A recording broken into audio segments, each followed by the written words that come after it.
Back to Matt Patrick. KTRH News Time is 6:16. Joining me right now, Cy-Fair ISD parent Joseph Beaver, Sylvester Brown from Houston's Black Heritage Society, talking about the poem that came home for the kindergartners. Joseph, let me ask you this. Did you have a choice to opt out of this poetry nonsense for your student? Yes, I did pull her out.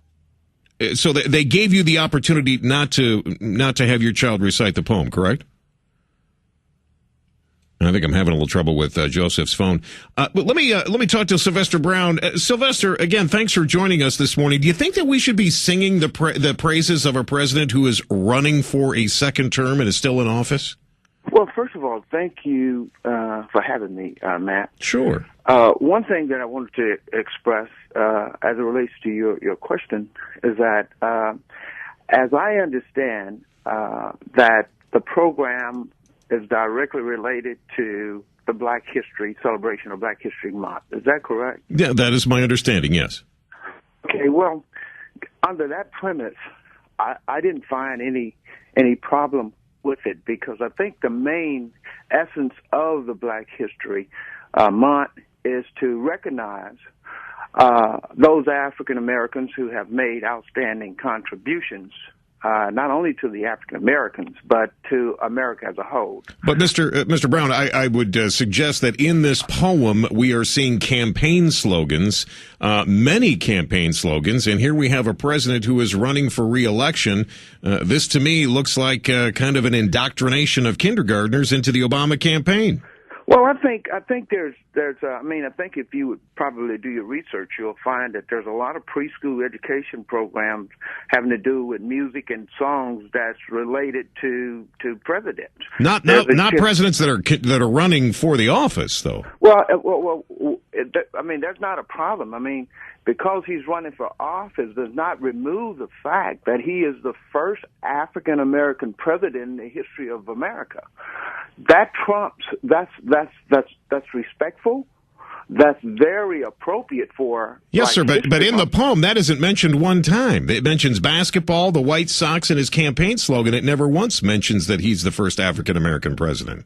Yeah, but I guess my question would be that him being president of the United States as an African American, I would think that would trump all. What would you rather it be done? Saying the George Washington chopped down the cherry tree? We had President's Day on Monday. Now, right. I'm okay with that because George Washington is no longer in office. He's not running for office. Sylvester, hang on. When we come back, I want to get Joseph Beaver back in here, get his thoughts on this, and we'll come back and kind of wrap up. Your Houston Morning News with Matt Patrick continues.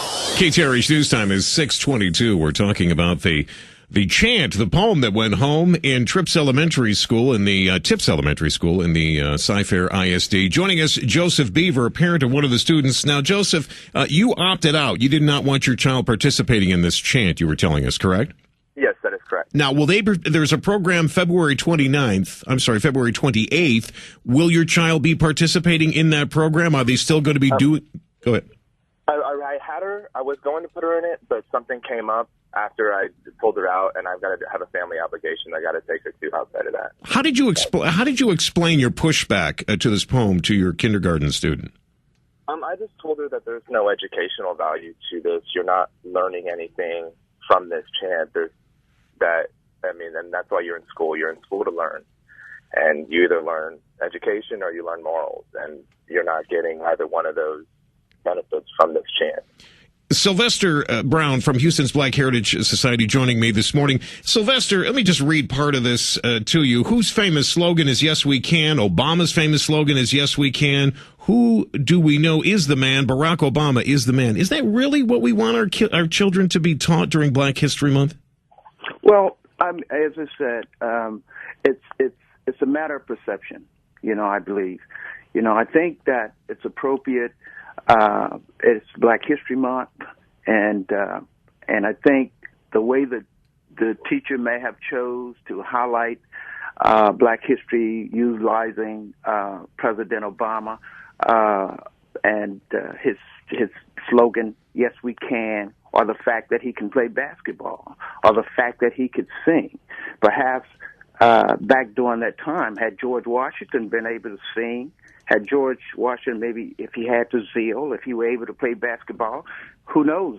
Instead of singing about the cherry tree, they may have been singing about basketball, or they may have been singing about. I believe that the cherry tree was used as an example of George Washington not telling a lie. He had done something, and his father asked him if he did it, and he said, "Yes, I did. I cannot tell a lie." I don't know how basketball plays into that. Sylvester, go ahead. One thing I'd like to perhaps disagree. You know, are we factual? How factual we are about George Washington telling a lie about chopping down the cherry tree? Of course, that's what we were taught in school. But is that factual? Is that 100% factual? Because some may disagree with that. Okay. Sylvester, I thank you for your time, sir. As always, this is obviously a subject that we can talk about all day. Joseph, I appreciate your time as well.